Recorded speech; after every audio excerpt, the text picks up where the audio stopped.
বালিচড়াপাড়া নামের একটি ছোট্ট গ্রাম। সেই গ্রামের মানুষরা খুব আনন্দের সাথে সুখে শান্তিতে থাকত। তবে এখন বসন্ত কেটে গ্রীষ্মের সময় চলে এসেছে, তাই গ্রামের মানুষরা খুবই চিন্তিত। আজ 6 মাস ধরে বৃষ্টি হওয়ার কোনো লক্ষণই দেখতে পাচ্ছি না রে অমল। কি যে হবে ভগবানই জানে।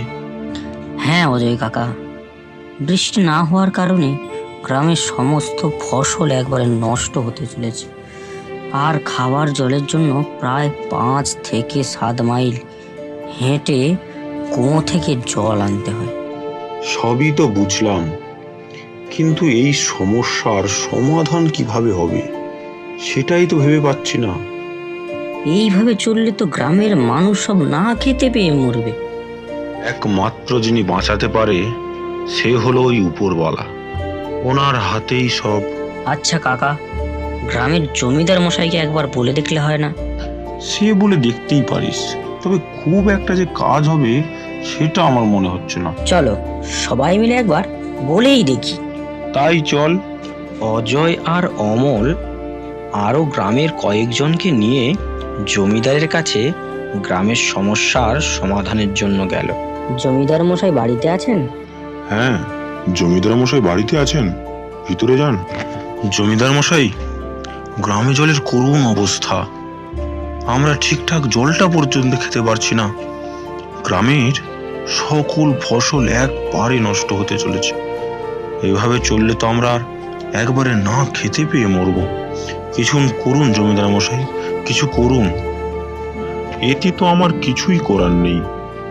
এই সমস্যার একটাই সমাধান, গ্রামে ভালো মতো বৃষ্টি হোক। আমি তো আর চাইলেই বৃষ্টি আনতে পারবো না। এই সমস্যার কি তাহলে কোনো সমাধানই হবে না? তাহলে তোমরা এক কাজ করো, আমাদের গ্রামের শেষ প্রান্তে যে এক ত্রম্বকেশ্বর বাবা শিবের মন্দির আছে, ওখানে তোমরা সবাই গিয়ে বৃষ্টির জন্য প্রার্থনা করো। একমাত্র উনিই পারেন গ্রামে বৃষ্টির আগমন ঘটাতে। ঠিক আছে জমিদার মশাই, আমরা সবাই মিলে তাই করব। জমিদার মশাইয়ের কথা মতো তারা সবাই সেই শিব মন্দিরের উদ্দেশ্যে রওনা দিল।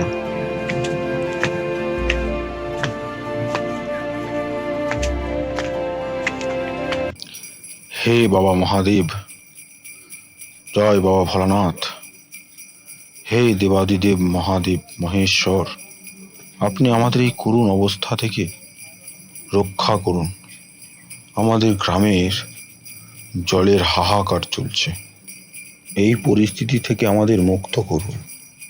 বাবা মহাদেব, আমাদের রক্ষা করুন। এই কঠিন পরিস্থিতির হাত থেকে আমাদের গ্রামকে মুক্ত করুন। হে ভগবান, জয় শিবশম্ভু, আপনি রক্ষা করুন।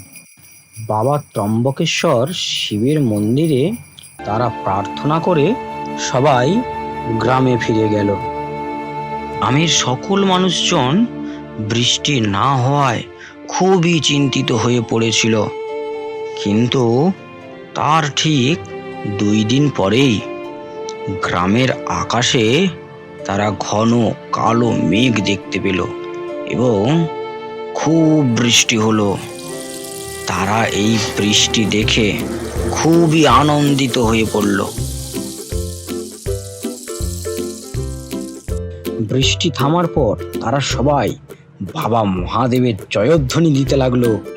জয় বাবা মহাদেবের জয়, জয় বাবা ভোলানাথের জয়, জয় জয় বাবা মহেশ্বরের জয়। গ্রামের এই করুণ পরিস্থিতি শেষ হওয়াতে গ্রামের মানুষজন এখন খুবই খুশি। তো বন্ধুরা, জলই আমাদের জীবন, তাই জল অপচয় করা আমাদের একদমই উচিত নয়।